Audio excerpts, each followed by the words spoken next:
for me, one of the key aspects of like the key fob challenge is that you have basically a really simple system where you have a key fob that needs to unlock a car.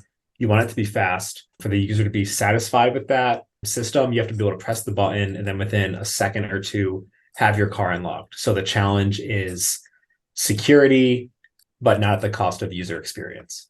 I'd say another interesting feature of this challenge is that because you can pair new key fobs, so you lose your key and you want to flash another one, the car might not need to be unlocked by a key fob that it's never seen before. So that's a really interesting security challenge to be able to convince this car door to unlock to a new key fob that has never been seen without making it also vulnerable to attackers. I would argue that in a lot of ways, key fob system's not unique. It's actually very similar to things that we have all around us, and it's ubiquitous. It's just an example of using something that you physically have for authentication, right? You have that key fob, it has secrets stored inside of it, and it shares those secrets to authenticate to the car to open it up. But it's not that different from your credit card that has a chip and pin technology, or badges that we use to authenticate ourselves to enter buildings or do other things like that. It's just one example of a system that we see all the time, and securing it is very important.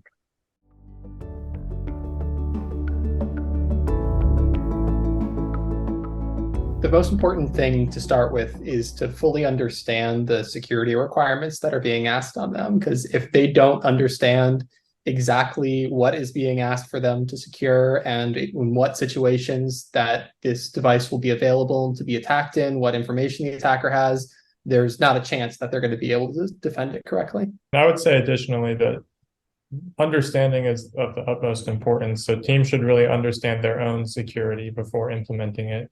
They should have a direct path to showing off their architecture with diagrams, and then implementing that will be much easier and much more secure. The first thing they could do is understand the hardware, because we always release information about the hardware platform before we release what the challenge actually is. And that's such an important part. You have to understand how to work with the hardware platform, how to debug it, how to develop code and get it running on it. So taking some time to really understand the hardware platform, maybe building up tools to help you secure it better, to help you assess security of things that's running on it. There's so many things that you could do to prep just from knowing the hardware platform and really learning that better.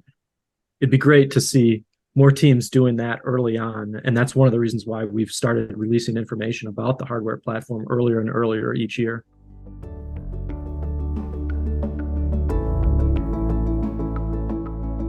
I think a key challenge in this competition was getting good random numbers. In order for most, secure systems to actually be secure, you need to be able to randomize the communications happening in the system. And on the hardware that we gave teams to work with, there wasn't a built-in good source of randomness.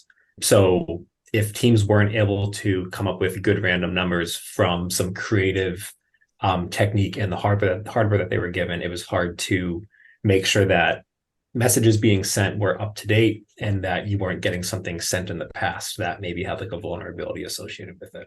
I know, for example, this year, the example design had some pretty easy buffer overflows on user input. So teams going through and securing the design should have been able to pick that up from the source code, and that would have been a great first thing to address when implementing the security for the challenge. We do not put any effort into securing the example design we give, right? I mean, that's the point of it, is that we're giving you an example design that meets all the requirements so that you can understand the requirements better, so that you can get a system up and running that's functional very quickly. And we've seen that that's really helpful. But the pitfall there is, since we're giving you something that is not secure, even though we tell you it's not secure, it's very tempting to use that as a base. And when teams do that, they often find that it's harder to put band-aids on the thing that's not secure to try to patch it up than what it is to actually just start with a completely secure design from scratch.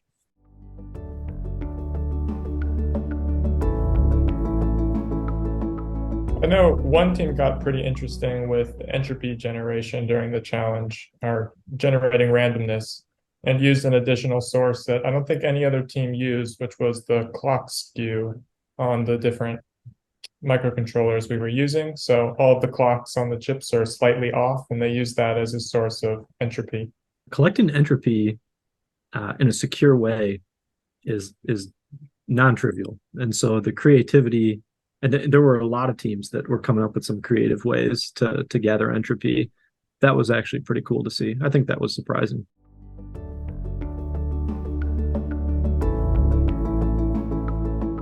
The things that we outlaw as cheating are attacks against our infrastructure, attacks against our secure bootloader that we put on the chip. Obviously, anything that would break a federal or state law or university security policies, right? So yeah, I mean, there's things that are out of bounds, but happy to say, to our knowledge, nobody's done any of those things. It's been a clean competition, which is good to see. We also outlawed the social engineering. So no team should be intentionally gathering information in malicious ways from other teams.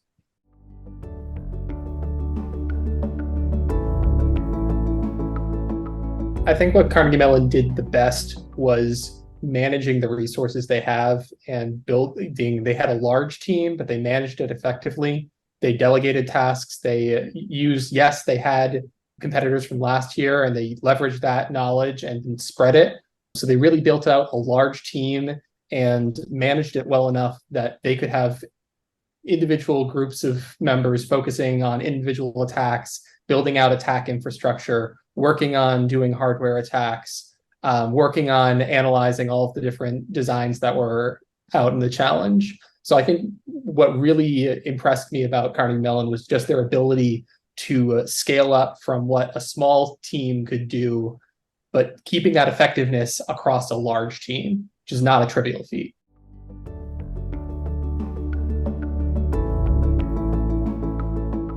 I think a big aspect of the posters is communication. Aesthetics is nice, and aesthetics can help with communication, but being able to clearly explain how a design works without going really technical or really in depth is a good skill to be able to present what you have to another engineer or another group of engineers. So that way you can get your main point across, get all the important features across without them having to worry about the code or these really minute details. So I think having a clean presentation with a clear goal of what you're trying to communicate is a really critical aspect of the posters.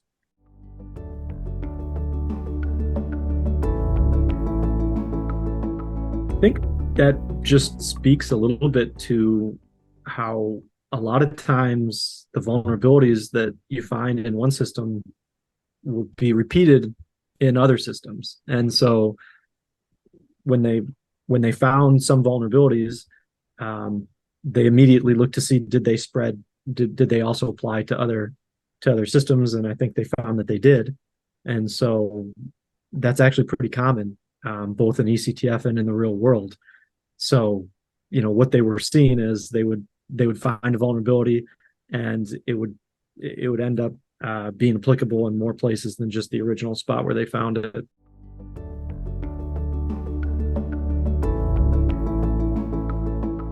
Very important to get started early, and always remember that security is simplicity. So keep your designs simple but secure, and you should be always thinking about how to prevent attackers from attacking your system. Build a strong team. Go back and talk to folks that have done it at your school in the past and see what they learned, see if they'll come back and help out a little bit. And then once you go through it once, you go back and help too.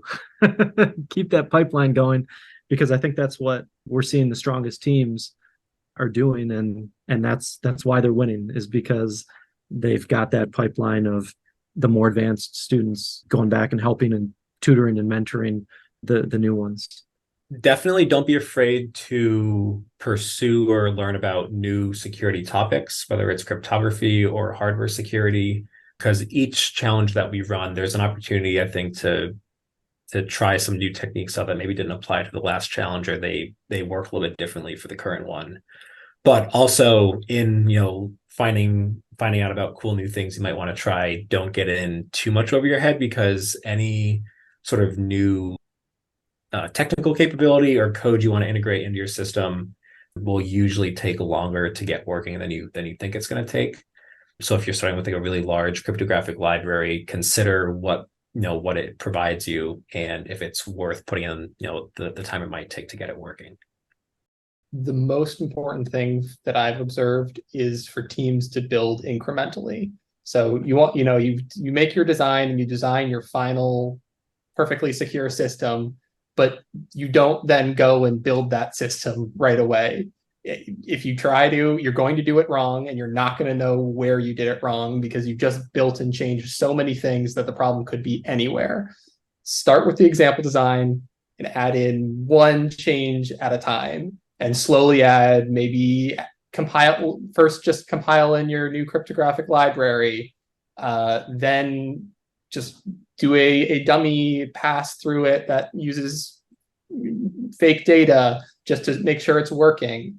And then slowly, step by step, add in more features, because we just see team after team who rush to the finish and try to put everything together and then realize nothing works, and then they're left with nothing. If you have instead incrementally build systems, you'll always have something to fall back to where it's working, and even if it's not perfect, it might be still enough to get you to the attack phase.